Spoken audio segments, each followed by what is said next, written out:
Assalamu alaikum. Welcome. Hello, everyone. It is my honor today and a privilege to introduce to us SherAli Tareen, who will be talking to us about his book, Defending Muhammad, Peace be upon him, in Modernity, which came out with Notre Dame a couple of years ago.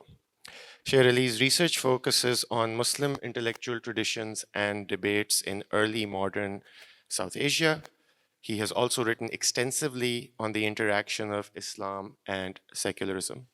His book, Defending Muhammad in Modernity, received the American Institute of Pakistan Studies 2020 Book Prize and was selected as a finalist for the 2021 American Academy of Religion Book Award. His second book, which he will be talking about at 4:30 p.m. today, is called Perilous Intimacies, Debating Hindu-Muslim Friendship After Empire, which has come out very recently with Columbia. So, without further ado, SherAli will be talking to us about his book for a few minutes, 10-15 minute के लिए, और उसके बाद I'm gonna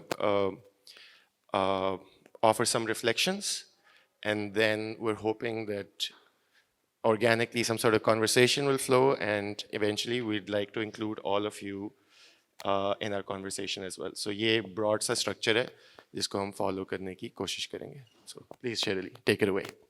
Okay, Bismillah ar-Rahman ar-Rahim. First of all, I would really like to thank Professor Yaqub Bangash for inviting me to this event and for organizing this event. I really want to thank Dr. Nauman Faizi, who in fact has done the most recent review of this book, and that's, as I have told him, is the mother of all reviews, because in fact it analyzed all the other reviews that had come out and also did a great reading of the book. So despite all that time he put in, he agreed to be on this panel as an interlocutor. So I'm really, really thankful to him for the generosity of his time. And I'm so thankful and honored by your presence here. And thank you for the gift of your time. For me, the audiences in Pakistan, India, and Kashmir mean the most to me. So I'm really, really happy to be in conversation with you. Before I begin speaking on the book, we are, of course, having this event and this panel in rather unprecedented circumstances. So I want to begin with a prayer of peace and justice for the people of Palestine, and with the prayer that all enablers and perpetrators of state violence, wherever they might be, may they taste every form of misery in this world and the next. Now getting to defending Muhammad in modernity. So maybe in 10 minutes or so, what I want to do is, for the benefit of those who may not have had a chance to have read this book, and those who might have read it as well, a recap of its key objectives and arguments. The main point of this book is to elucidate both the texture and as well as the historical context of traditions of intra-Muslim scholarly debate in South Asia. And it looks particularly at a particular fragment of intra-Muslim scholarly contestations from the late 18th to the entirety of the 19th century, having to do with an intra-Muslim debate that was staged and that in which some of the most prominent, influential, and prolific scholars of modern South Asia, Muslim scholars of modern South Asia, were involved, which revolved around primarily the question of, the central question that had occupied me in that book is that with the loss of Muslim political sovereignty in South Asia, what are some of the debates that we see on the whole question of the status of the relationship between divine sovereignty, or the idea of Tawheed, Prophet Muhammad, peace be upon him, his authority, his charisma, and then the ritual practice of everyday life among the common people, the masses. And in that regard, the main sort of theme of the book was to look at this intra-Muslim debate that has come to be known as the Barelvī-Deobandī polemic, or the Deobandī-Barelvī debate. And the book looks at both the beginnings of this debate, much before these movements and these names or these reform movements actually came about in the late 19th century. So the book actually begins in the late 18th and early 19th century, by looking at the precedents of this intra-Muslim debate that by the late 19th century takes on a much more group-centered orientation and takes the form of this very important category, which of course is the category of maslak or masalik, which can be translated as reform movements or reformist groups that came about in the late 19th century. And one of the key purposes of this book was that as South Asia gets more entrenched under the structures and the power of colonial rule, how does that in a parallel sphere of religious debate, religious intra-Muslim debate and contestation, how is that paralleled with the intensification and also the group-centered orientation that these debates take on? So in some ways, the parallel relationship between the entrenchment of colonial rule in South Asia and the formation of these debates into group-centered identities, which today we call masalik, Deobandī Maslak, Barelvī Maslak, and of course the third most prominent one called the Ahle Hadith, which is not focused on in this book, but is also important. So that's one point. The second key point of this book was to really get into the depth and detail of the logics of religious discourses at work among these scholars. So to, again, a quick recap, primarily the first part of the book looks at an intra-Muslim debate between two major Muslim scholars of South Asian Islam. One scholar by the name of Shah Muhammad Ismail, who died in 1831 of the Common Era.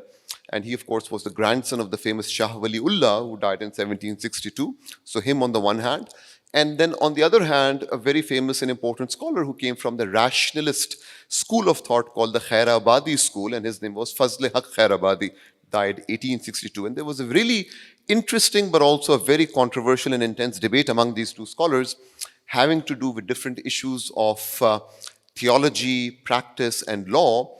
And one of the main sort of themes of this book is one thing that I in fact noticed when I was reading for this book a decade or so ago, or more than that in fact, is that many of these debates that were taking place had to do in some way or the other with the status of the Prophet, peace be upon him.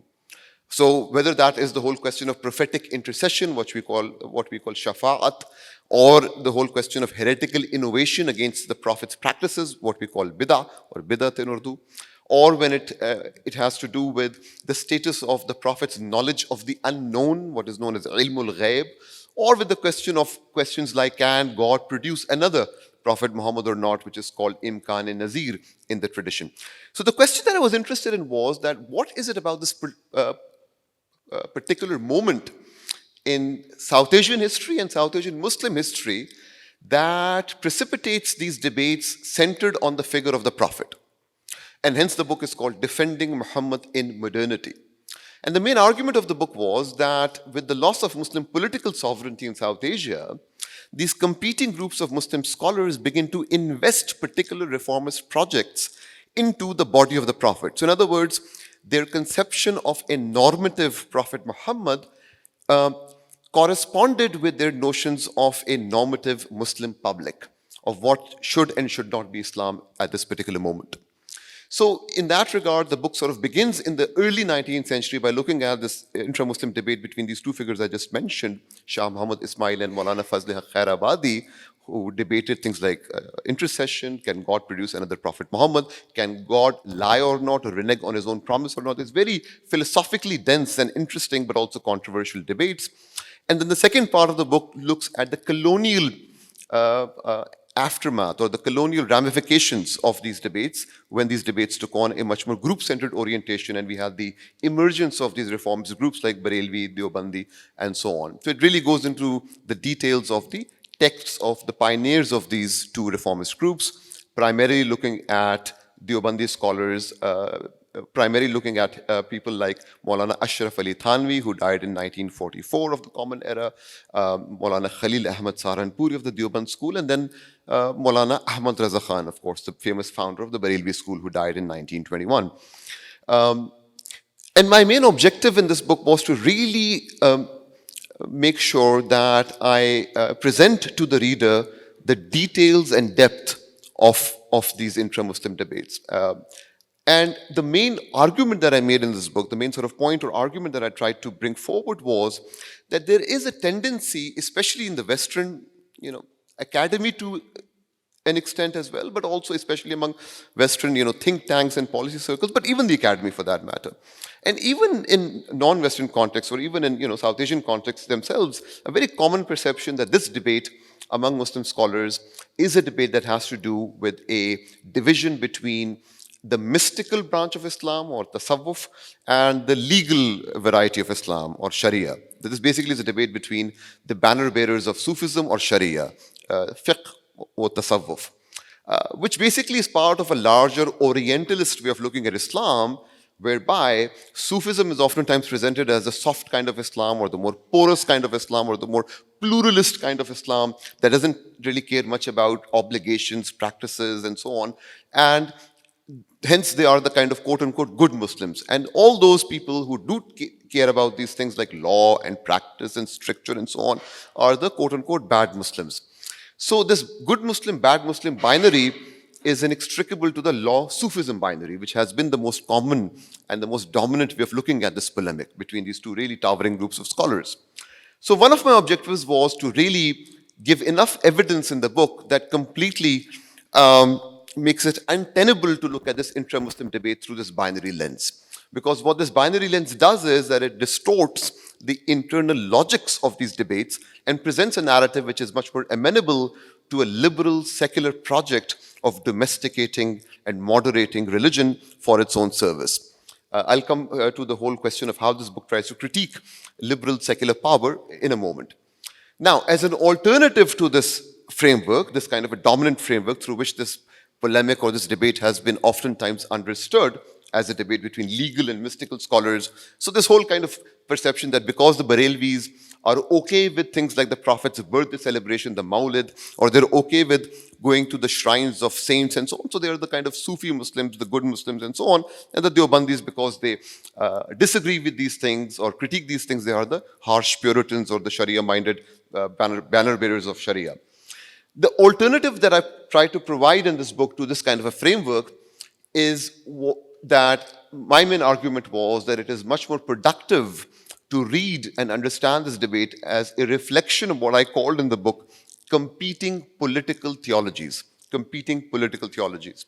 What I meant by that category of competing political theologies was that at stake in this debate primarily was the status of sovereignty in a world marked by the absence of Muslim political sovereignty. And my main argument here was that in this debate, we see a reflection of competing ways of looking at the relationship between three things: divine sovereignty, prophetic authority, and the practice of everyday life and ritual life among the masses.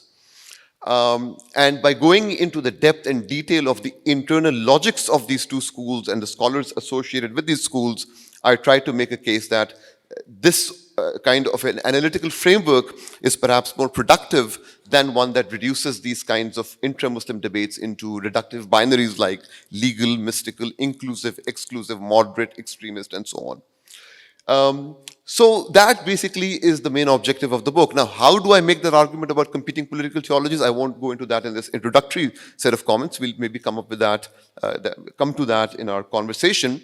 But that basically is my main objective in this book, to really get to the detail of the internal logics of how a tradition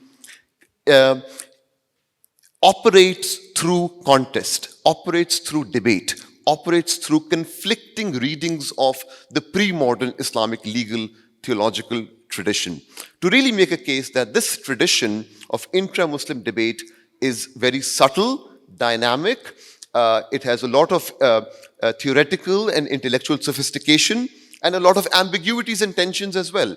So the point here is not to somehow romanticize or glorify ulama traditions of debate and knowledge, but to make the case that these traditions, which have a tremendous degree of importance to this day in South Asia and among diaspora communities around the world, that one really ought to listen carefully to the internal logics of how a tradition like Islam is debated and contested, so that we can begin to look at these traditions in ways that are critical but yet sympathetic. I'll maybe pause there and see where the conversation goes. Thank you. Thank you so much, SherAli, for that introduction. So where I want to take the conversation for us is the point you've raised about how one of the major tasks you want to accomplish in the book is कि एक tradition को पढ़ा किस तरह जाए, such that, and there's a phrase you use there, it does not get domesticated by a particular conceptual framework which may not be well suited to reading that tradition. So I want to make a couple of comments about that, and I want us to sort of engage in conversation and with all of us later on too. तो सवाल ये है कि ये सवाल मैं उठाना चाह रहा हूँ हम सब के लिए कि इसका क्या मतलब है कि आपका conceptual work जिस चीज़ को आप पढ़ रहे हैं उसको समझने की बजाय, उसको navigate करने की बजाय, उसको reveal करने की बजाय उसको domesticate कर दे. Right? I want to open that up for us. And so you can think of a conceptual framework as an organizing principle.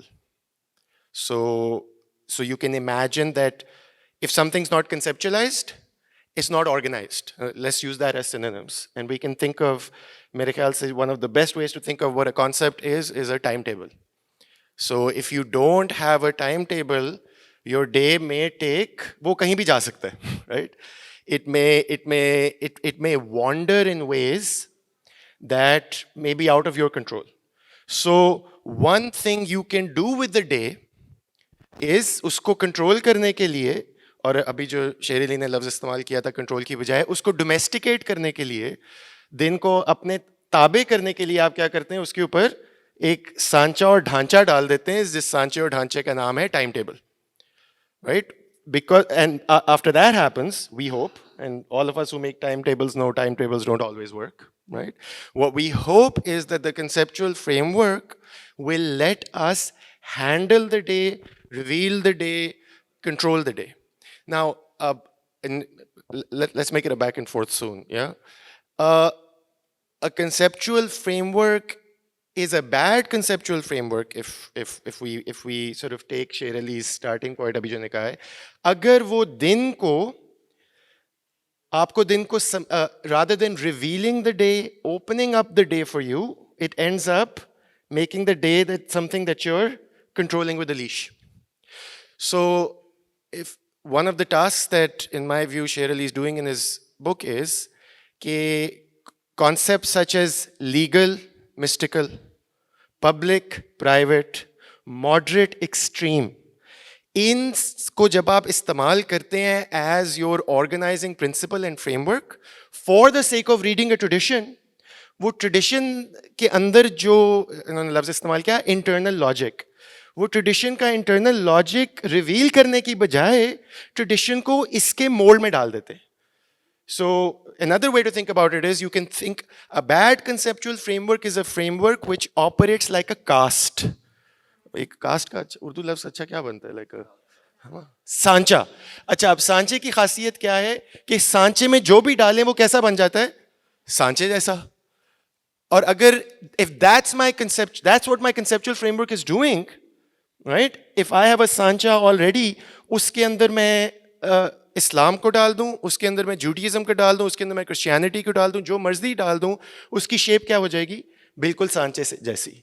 So that's one thing that conceptual frameworks can do, and this how should I put it, this error of thinking of a conceptual framework as a mold that can handle whatever data you put into it. इससे होता ही है, what you study ends up being raw material or data. You can also think of it as a cookie cutter. So जो मर्जी उसमें dough डाल दें, the dough will end up looking like the cookie cutter. This way of doing conceptual work, I think SherAli's work is a contribution showing us why that doesn't work and why other ways of doing conceptual work can work. In that sense, in my view, SherAli's work participates in late 20th century and even 21st century conversations about what good methods of doing religious studies look like. So if SherAli is not doing a cookie cutter approach to, اور انہوں نے کچھ cookie cutters کے ہمارے سامنے ابھی نام لیے, legal, mystical, traditional, modern, extreme, moderate. If he's not doing a cookie cutter approach to the study of religion or the study of the ulama tradition in 19th century South Asia, what is the approach that SherAli brings to the table? اس approach کا broad نام, broad نام, Urdu English, اس کا the broad name of the approach is looking at Islam as a discursive tradition. Yeah, would you broadly agree with that characterization?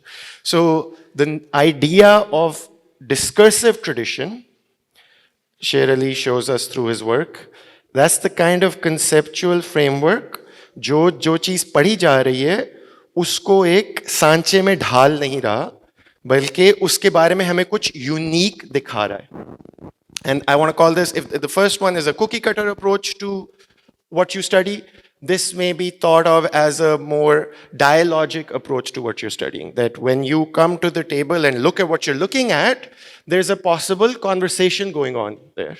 So that rather than a timetable that you impose on your day, the timetable and the day have a conversation with each other, where the day tells you, hey man, if you try to organize me this way, I will fail you. If you try to put in 5 hours of reading and 6 hours if you try to do 20 hours of work in a day, that's gonna fail you. I mean, this may get a little thodi bachkana baat hogi, but میرے خیال سے clarity کے لیے اہم ہے کہ a dialogic conceptual framework or a dialogic timetable is one which will change over time, where your timetabling based on your experience with the day transforms. So discursive tradition ایک ایسی conceptual vocabulary ہے جو کہ when it comes into contact with the ulama tradition in South Asia, reveals something unique about them. So where I would like the conversation to go, SherAli ji, اگر آپ ہمیں یہ جو کنسیپچول کیٹیگری ہے ڈسکرسو tradition کی, اس کے بارے میں بتائیں. یہ کافی سینٹرل ہے آپ کی کتاب میں. So what does it mean to think about religion as a discursive tradition? Who are the people who sort of have explored this apart from you, Talal Asad, Sabah Mahmood, amongst others? Agar uske bare mein thodi baat ho jaye, and then to really open up for us what sort of religious studies as a discipline tries to do with religious traditions, such that our approach to them is not cookie cutter. How does that sound as a plan? بہت بہت شکریہ نعمان بھائی, آپ نے بڑی اچھی توجہ بھی پیش کی, تشریح بھی پیش کی, اور آپ نے کچھ ایسے سوالات اٹھائے ہیں. ڈسکرسو ٹریڈیشن کی طرف میں ابھی آتا ہوں, مگر آپ نے کچھ منہجی اعتبار سے بہت ہی شاندار سوالات اٹھائے ہیں, اور یہاں پہ ماشاءاللہ نوجوان محققین و طلباء ہیں. تو کچھ منہجی اعتبار سے ایک سوال جو اٹھتا ہے وہ یہ ہے کہ ہم ایک روایت کی جب تحلیل کریں یا اس کا تجزیہ کریں تو کیسے ہم ایسے کریں کہ اگر ہم انگریزی زبان میں لکھ رہے ہوں, جو کہ مغرب میں جو ہمارا ایک سیاق ہے, اس کی ہم تحلیل و تجزیہ ایسے کیسے کریں کہ جو مغرب میں جو فلسفی روایات ہیں یا طرز گفتار ہے یا تیارات فکر ہیں, اسٹریمز آف تھاٹ ہیں, یہ ایک نظریاتی جو کچھ روایات ہیں, تھیوریٹیکل روایات ہیں, اس کا اپنی روایت کی جو ایک مطالعے کا انداز ہے وہ کیسے دو طرفہ ہو. اب ظاہری بات ہے اگر آپ انگریزی میں لکھیں گے تو آپ انگریزی الفاظ اور مفاہیم استعمال کریں گے, کیٹیگریز استعمال کریں گے, مگر دو نکات ہیں اس سے وابستہ. ایک تو یہ ہے کہ مفاہیم تو آپ استعمال کریں گے, کیٹیگریز تو آپ استعمال کریں گے, مگر کچھ جو ہیں وہ اپنے جو آپ کی روایت ہے اور مفکرین ہیں, جو آپ کے متون ہیں, اس کی گہرائی اور اس کی لطافت کو ابھاریں گے. کچھ ایسے انگریزی کے مفاہیم ہوں گے, اور کچھ ایسے ہوں گے جو آپ نے بات کہی کہ وہ بعض عمومی جو تاثرات ہیں, اسٹیریوٹائپس ہیں, اس کو زیادہ وہ مرسوخ کر دیں گے, اس کا زیادہ وہ اس بات کریں گے. تو یہ جو میں نے باتیں کی, جو ان کو بریلوی دیوبندی تنازع کو متصوفین اور فقہ کے متخصصین کے درمیان دیکھنا, یا تجدد پسندی ماڈرنزم اور روایت پسندی کے مابین دیکھنا, ٹریڈیشنلزم ماڈرنزم, یا تساہم پسندی, people who are more permissive وغیرہ, اور متشددین ایکسٹریمسٹ. تو یہ جو مفاہیم ہیں یہ کیا کرتے ہیں کہ یہ اس روایت کو اور اس کی جو لطافت ہے اور اس کی داخلی منطق ہے, انٹرنل لاجک ہے, بجائے اس کو ابھارنے کے اس پر وہ قیود ڈال دیتے ہیں اور ایک جو ہے مغربی ایک جو عمومی تاثرات ہیں اس کو مسلط کرتے ہیں اس روایت پر. تو یہ ایک جو ہے منہجی اعتبار سے کافی اس میں تعدی حدود ہو جاتی ہے. دیر از اے ٹرانسگریشن آف لمٹس. تو اس کا ایک اور سیاق بھی ہے جو میں نے بیان نہیں کیا پہلے, جو بیان کرنا ضروری ہے. ڈسکرسو ٹریڈیشن میں ابھی آ رہا ہوں, 1 منٹ سے کم نہیں, وقت محدود ہے. اس کا جو بنیادی سیاق ہے وہ یہ ہے کہ 9/11 کے احداث کے بعد واشنگٹن ڈی سی جیسے مقامات پر یہ جو تھنک ٹینک وغیرہ ہیں, ہیریٹیج فاؤنڈیشن, رینڈ کارپوریشن وغیرہ, انہوں نے پرچے صادر کرنا شروع کر دیے کہ وہاں پہ مسلمان ممالک میں, خاص طور پہ پاکستان میں, ہمارے احباب اور دوست کون ہوں گے اور پھر ہمارے جو مخاصمین ہیں اور دشمن ہیں وہ کون ہوں گے. تو وہاں سے یہ ساری بات سامنے آئی ہے. اور بہت سے لوگ جو پرچے لکھ رہے تھے وہ کوئی معلمین نہیں تھے, وہ کوئی متخصصین نہیں تھے. بہت سو کو تو اردو بھی نہیں آتی تھی, عربی تو بات کی بات ہے. شیرل بینارڈ کے نام سے جو یہ ہمارے زلمے خلیل زاد سے وابستہ ہیں وغیرہ.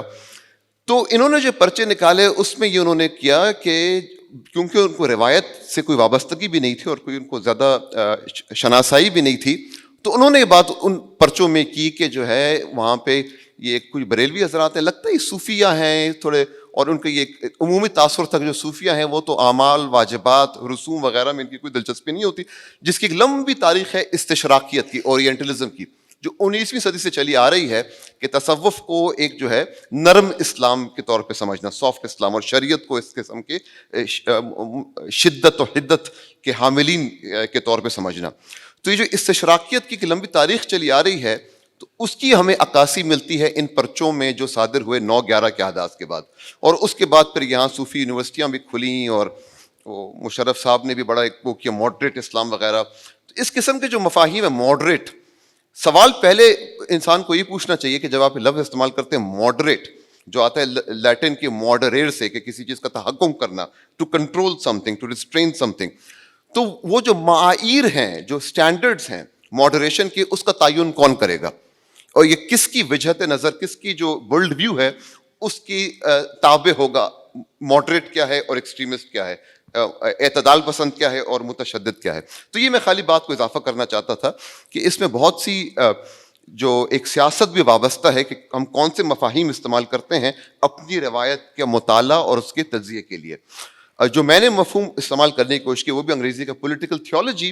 اس میں نے کوشش یہ کی ہے کہ مغربی نظریاتی جو گفتار ہے, تھیوریٹیکل ڈسکورس ہے, اور ہمارے علماء کی جو روایات ہیں اور کتب ہیں, خاص طور پہ علماء دیوبند اور بریلوی جو اس کے بانئین تھے, مولانا محمد قاسم نانوتوی, مولانا رشید احمد گنگوہی, مولانا اشرف علی تھانوی اور پھر مولانا احمد رضا خان, ان کے افکار اور مغربی جو تیرات فکر ہیں ان کا آپس میں دو طرفہ مکالمہ کروانا, یک طرفہ نہیں جس میں مغربی روایات کی فوقیت یا ترجیح قائم ہو, مگر ایک دو طرفہ مکالمہ کروانا, اور یہ بات ثابت کرنا کہ یہ جو ہمارے علماء روایات ہیں, خواہ آپ کا مسلکی مزاج جو بھی ہو, خواہ آپ کا موقف جو بھی ہو, خواہ آپ کے دین سے دلچسپی بھی نہ ہو, مگر یہ روایت کی جو گہرائی ہے اور اس کی لطافت ہے وہ مغربی جو فلسفی روایات ہیں ان کا آپس میں مکالمہ ممکن ہے, اور ایسے طرز پہ کہ ایک کی فوقیت دوسرے پہ ثابت نہ ہو. اب میں آتا ہوں ڈسکرسو ٹریڈیشن میں, توالد کلام کے لیے معذرت.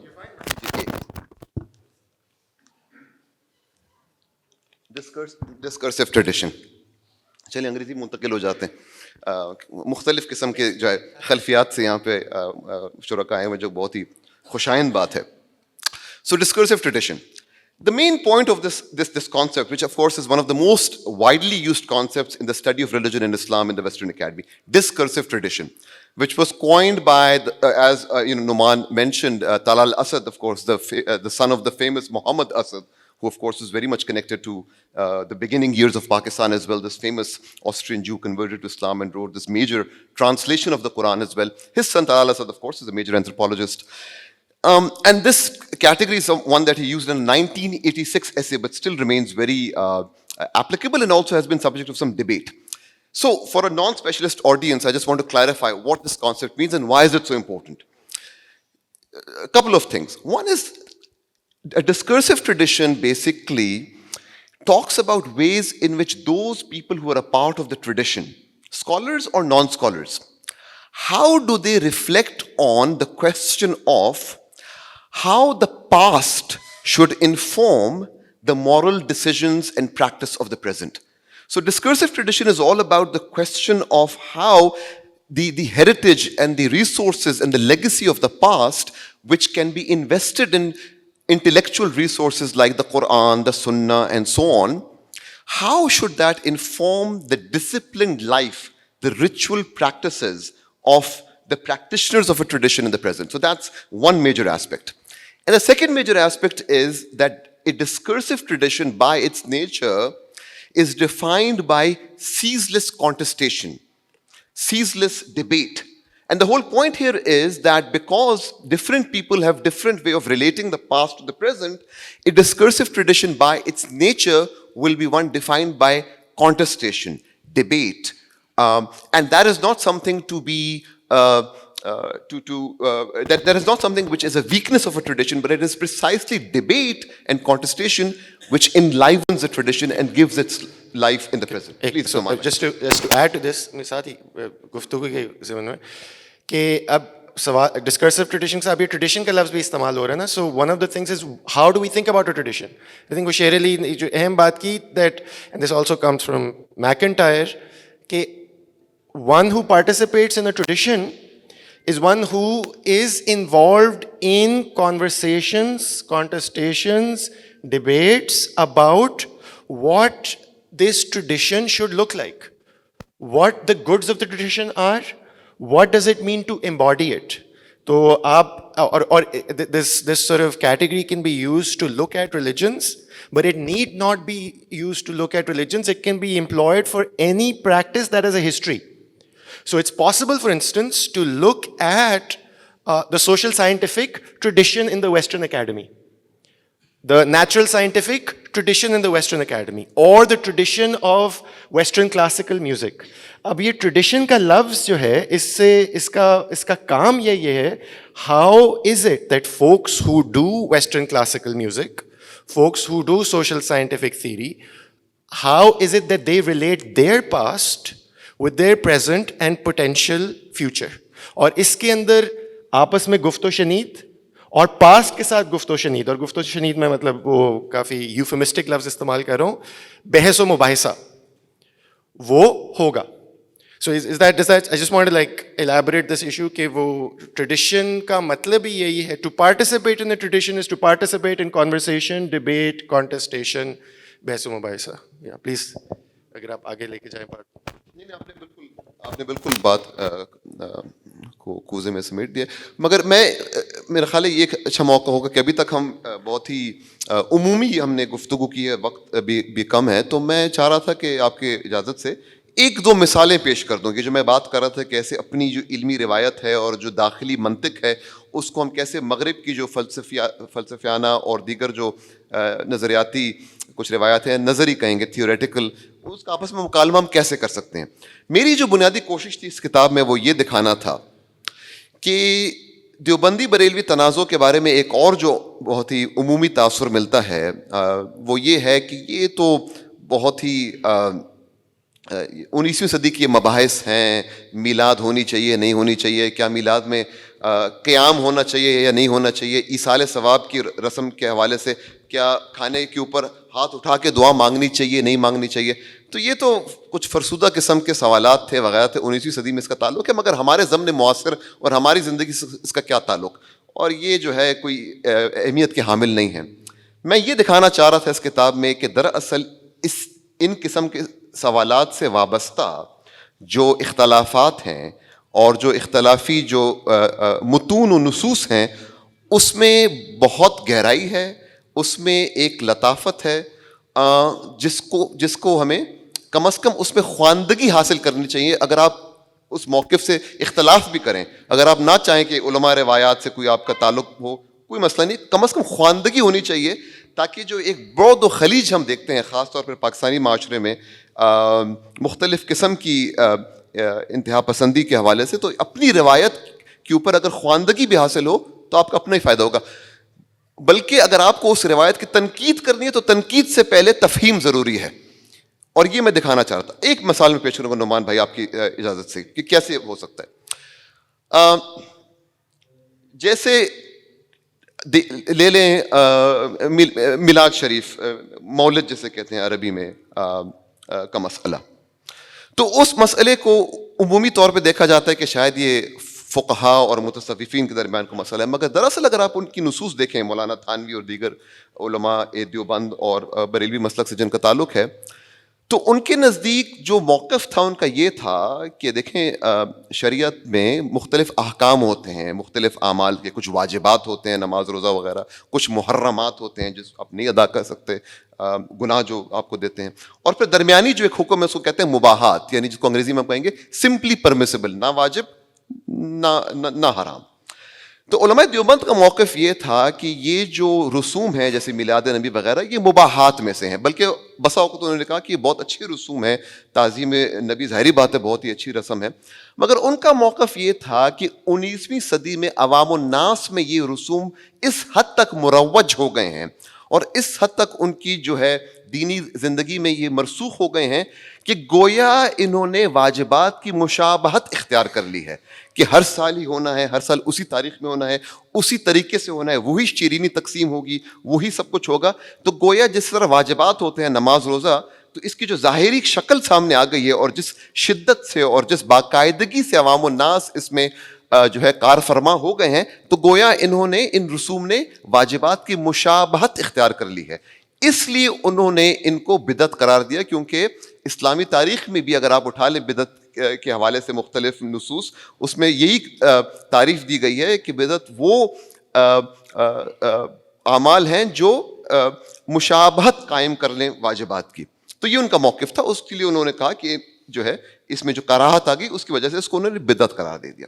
اب اس کے مد مقابل جو اعلیٰ حضرت احمد رضا خان صاحب نے موقف پیش کیا وہ یہ تھا کہ وہ بالکل انہوں نے تسلیم کیا اور اتفاق تھا ان کا علماء دیوبند سے کہ بالکل مباحات کو واجبات کے ساتھ مشابہت قائم نہیں کرنی چاہیے, مگر ان کا موقف یہ تھا کہ بجائے ان رسوم کو آپ بدعت قرار دے دیں اور بالکل ہی ممانعت کر دیں, کرنا یہ چاہیے کہ آپ کو عوام الناس کے اس عمل کی اصلاح کرنی چاہیے, کیونکہ یہ اعمال نبی کریم کے تعظیم و تکریم کا ذریعہ ہیں.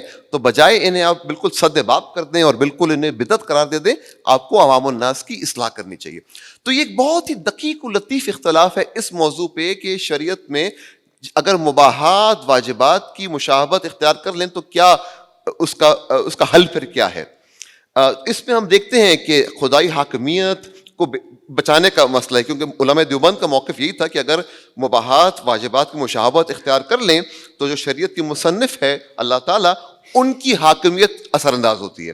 تو یہاں ہم دیکھتے ہیں کہ خدائی حاکمیت, نبی کریم کی حیثیت اور ان کی تکریم اور ان کی جو طاقت ہے, اور پھر عوام الناس کے رسوم و اعمال جیسے میلاد وغیرہ, اس رشتے کی یہ تین جو عناصر ہیں, اس رشتے کی ہم دو مختلف شکلیں, دو مختلف تصویریں دیکھتے ہیں, جسے میں نے تعبیر دی انگریزی میں کمپیٹنگ پولیٹیکل تھیولوجیز. یہ صرف ایک مثال ہے, کتاب میں بے شمار مثالیں ہیں ایصال ثواب کے حوالے سے, دیگر مسائل کے حوالے سے, مگر نقطہ میرا یہ ہے, موقف میرا یہ ہے کہ یہ جو داخلی منطق ہے اس روایت کی, یہ کوئی متصوفین اور شریعت کے حاملین کے درمیان اختلاف نہیں ہے, یہ کوئی اعتدال پسند اور شدت پسند علماء کے درمیان اختلاف نہیں ہے. مگر جب ہم یہ اس قسم کی جو ہے بیانیے استعمال کرتے ہیں تو ہم اس روایت کی جو پیچیدگی ہے اور اس کی گہرائی ہے اس کو بالکل ہم قطع نظر کر دیتے ہیں, اور یہ بہت ہی خطرناک بات ہے. تو یہ ایک مثال ہے کہ کیسے ایک مغرب کی نظریاتی جو ایک گفتار ہے کمپیٹنگ پولیٹیکل تھیولوجیز, اس سے جو یہ علماء کی روایت ہے اس کی لطافت اور گہرائی ابھرے, نہ کہ اس سے اس کی یہ گہرائی بالکل پس پردہ رہ جائے. تو ایک مثال میں دینا چاہ رہا تھا. تھینک یو سو مچ. اب ہم چاہیں گے کہ آپ کو گفتگو شنید اور بحث و مباحثے کا حصہ بنایا جائے. So please if there are folks out there, if you could just raise your hand and just introduce yourself a little bit. I'm going to try and make sure کہ ہر ایک کا سوال لے لیا جائے, but if that doesn't happen, my apologies like up front. تو یہاں سے شروع کرتے ہیں جنہوں نے بھی I've got the mic. Mic.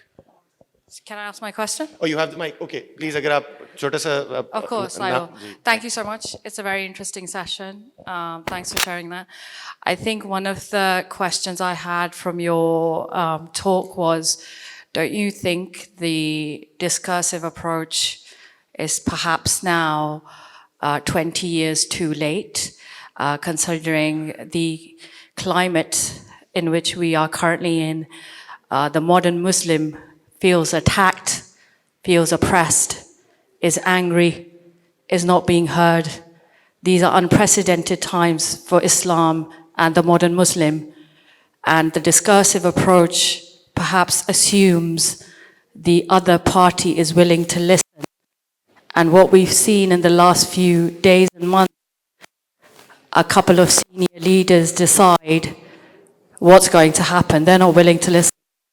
They're not even willing to listen to the Pope. अस्सलाम वालेकुम, आवाज़ आ रही? मेरा नाम उसामा सालिस है। अभी मैंने मास्टर्स की एमफिल में और आजकल मैं होम डिपार्टमेंट में एज अ पेरोल ऑफिसर काम कर रहा हूँ लाहौर डिवीज़न में। इस तरह ऐसा है कि अभी मैंने जो आपकी डिस्कशन सुनी है, आप कुछ पॉलिटिकल थियोलॉजी की बात कर रहे थे या कुछ आपने एग्जांपल्स दी हैं जैसे उलमा-ए-देओबंद की और बरेलवी उलमा की, और इसके अलावा आपने कुछ हमारी जो इंटरनल जो ट्रेडिशन उससे एग्जांपल्स दी हैं। और इसके अलावा आपने जो शिल बर्नार्ड को जिस तरीके से उसकी अदरिंग की है, तो मैंने काफ़ी अर्सा पहले पढ़ा था और मैं नहीं समझता कोई इतनी बेवकूफ़ खतून है कि उसके जो बनाए हुए पैराडाइम्स हैं आप उसको बड़ी जल्दी से कह दें कि उसे कोई अंडरस्टैंडिंग नहीं है। शिल बर्नार्ड की, हाँ जी, तो उसकी बात मतलब कोई इतनी गैरहम नहीं है कि आप उसे अदरिंग कर दें उसकी कि वो मतलब बाहर बैठी है और उसे पता है मतलब ज़िल्म खलीलज़ादा एक पूरी चीज़ है ना, तो उसको आप सिंपली नहीं ले सकते हैं। दूसरा जो आपके डिस्कशन से मुझे लगा है, जिस तरीके से आप कह रहे हैं तो वेस्ट और जो मुस्लिम थियोलॉजी है या पाकिस्तान या इंडिया में हमारा जो ट्रेडिशन था, तो उसमें बहुत ज़्यादा बोध है। जिस तरह की बातें आप कर रहे हैं ना, मुझे नहीं लगता कि उससे कोई पैच अप पॉलिटिकल थियोलॉजी के लेवल पे हो सकता है। यानी ये कुछ 100 साल पुराने ही डिबेट्स हैं। हमारी इंटरनल रवायत में वो बड़ी इंपॉर्टेंट हैं। आप उसे लतीफ़ और दकीक कह दें, मतलब वेस्ट इन इटसेल्फ बहुत ज़्यादा लतीफ़ और दकीक है। कांट है, वहाँ पे हाइडेगर है, तो वो कौन सा हम सारे कांट और हाइडेगर के वहाँ पे वो भी ये कह सकते हैं कि ये बड़ी लतीफ़ और दकीक बातें आपके काम की नहीं हैं, थोड़े से बड़े हो जाएं। जैसे आप कह रहे हैं ना कि हमारी लतीफ़ है, उनकी बातें भी लतीफ़ हैं, लेकिन जिस तरीके से आप पैच कर रहे हैं, मेरा ख्याल है कि जो दी कंसेप्ट दी पॉलिटिकल ये एक चीज़ होती है, तो वो मुझे यहाँ पे नज़र नहीं आ रहा। जिस तरीके से आप पैच करने की कोशिश कर रहे हैं, तो आई डोंट थिंक सो कि ये वर्केबल है। 100 साल पुरानी बातें होगी, हम मुसलमानों को 100 साल पहले कर लेनी चाहिए थी, जो इंडियंस लोगों ने नहीं की। Thank you.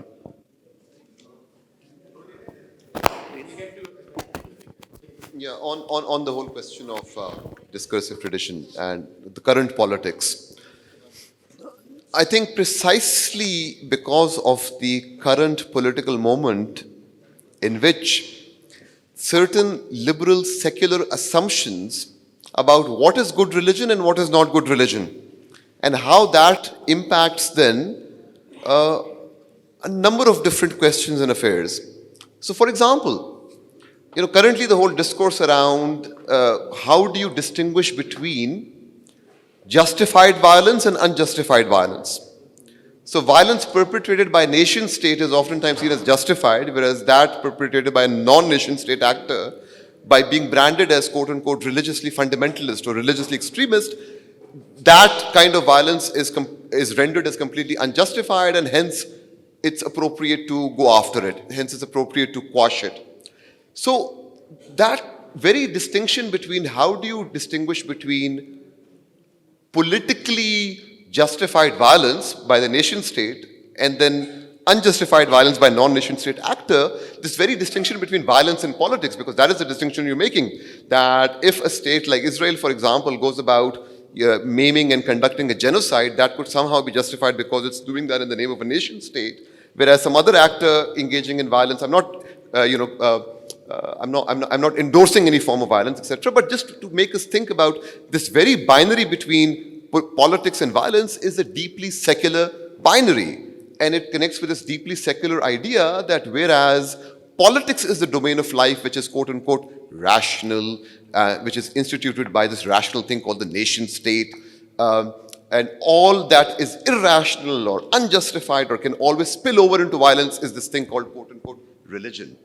So the underlying secular assumption is to treat religion as a category of life that is always to be seen suspiciously. That if it is not properly moderated, if it is not properly contained, domesticated, then it will spill over into violence. This underlying secular assumption is not only deeply problematic, but what we're seeing in the present moment is this is precisely a secular assumption that leads to things like a genocide being not condemned by liberal secular logic of what is properly political and then what is improperly political in terms of violence and so on. So how does it connect to discursive tradition? Discursive tradition precisely is a mechanism or an approach to inquiry which takes seriously the internal debates and the internal diversity within a tradition. So that religion and a tradition, because you look at it as a internally diverse, dynamic tradition, then religion does not remain available for the secular domestication of it, for the secular canonization of it, that you're either moderate, extremist, inclusive, exclusive. Secular binaries become potent precisely when you don't take seriously the internal dynamicity and debates of a religious tradition.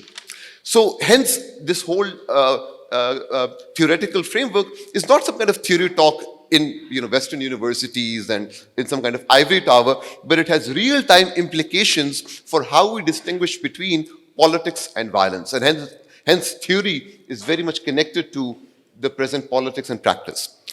अच्छा, आपका सवाल का जवाब बहुत शुक्रिया आपके सवालात का, मगर माजरत के साथ मैं आपसे इख्तलाफ करूँगा. मेरे ख्याल है शेरिल बर्नार्ड की जो रिपोर्ट है वो इंतहाई लोग और इंतहाई ख़तरनाक है, जिसमें मुसलमानों की जो तशख़ीस पेश की गई है उसमें तासुब भी है और भरपूर जहालत भी है. तो उस आपके मौक़िफ़ से मैं इख्तलाफ करूँगा. दूसरी जो आपने बात कही है कि जो कांट, हाइडेगर और मगरबी मुफक्किरीन में भी जो है लताफ़त है, सारा नुक्ता यही है कि वो लताफ़त तो हम पढ़ते आ रहे हैं. सारा नुक्ता यही है कि ऐसा क्यों है कि जब यहाँ पे हम अंग्रेज़ी स्कूलों में जाते हैं वगैरह, तो शेक्सपियर कौन था, कांट कौन था, हाइडेगर कौन था, कुछ मार्फत मिल जाती है.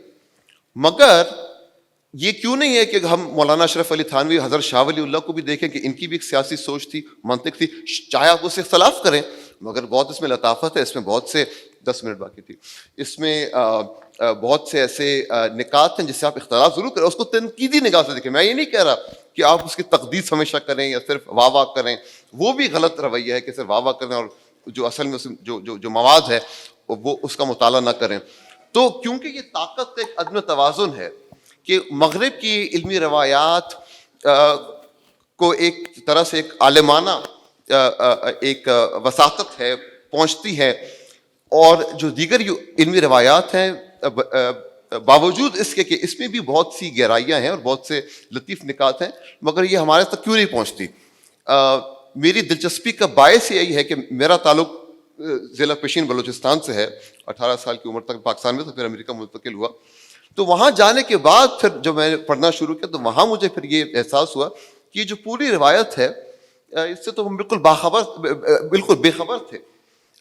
तो कहने का मतलब ये कि जो ताकत का अदम तवाज़ुन है, ये मैं नहीं कह रहा कि मगरबी मुफक्किरीन से कोई मुखासमत करें या इख्तलाफ करें, बल्कि उन्हीं से मैंने जो है ना इस्तिफ़ादा हासिल किया. मैंने एक मुकालमा करवाने की कोशिश की है. ये नहीं कहा कि कौन बेहतर है कौन नहीं है, मगर किसी की भी फौकियत मैंने इसमें करने की कोशिश नहीं की है. जी सर, एक question sir here. Sir question ये है कि जो स्प्लिट आपने यहाँ सब कॉन्टिनेंट में बताया है, इसको ब्रॉडर स्केल पर देखें तो हमें उसी टाइम में इजिप्ट में भी नज़र आता है, मिडल ईस्ट में भी नज़र आता है. इजिप्ट में राशिद रिदा और इनका स्कूल था, और उससे पहले जो मिडल ईस्ट में था तो वो वहाबी स्कूल था. तो एक लाइन ऑफ आर्गुमेंटेशन ये है कि जो सब कॉन्टिनेंट में हुआ, it was the offshoot of continent جو یہاں چل رہا تھا مڈل ایسٹ میں, یہ اس کا آف شوٹ تھا جو کہ یہاں آیا تھرو سید شہید احمد بریلوی. تو اس کو کاؤنٹر کرنے کے لیے ایک اور لائن آف آرگومنٹیشن لائی جاتی ہے کہ وائی ڈڈ آل ہیپن. وہ یہ ہے کہ it were the colonisers. British forces تھی, برٹش ایجپٹ میں بھی تھا, برٹش مڈل ایسٹ میں بھی تھا, برٹش سب کانٹیننٹ میں بھی تھا. تو ایک لائن آف آرگومنٹیشن یہ ہے کہ یہ سب کچھ برٹش پلان تھا, اور جو کہ ہمیں دیوبندی اور بریلوی ان کے سپلٹ میں ایک یہ تھاٹ بھی نظر آتا ہے. وہ ان کو کہتے تھے کہ you are supported by the British, وہ ان کو الزام لگاتے تھے کہ آپ کو فنڈ کیا جا رہا ہے. تو how do you see this line of argumentation?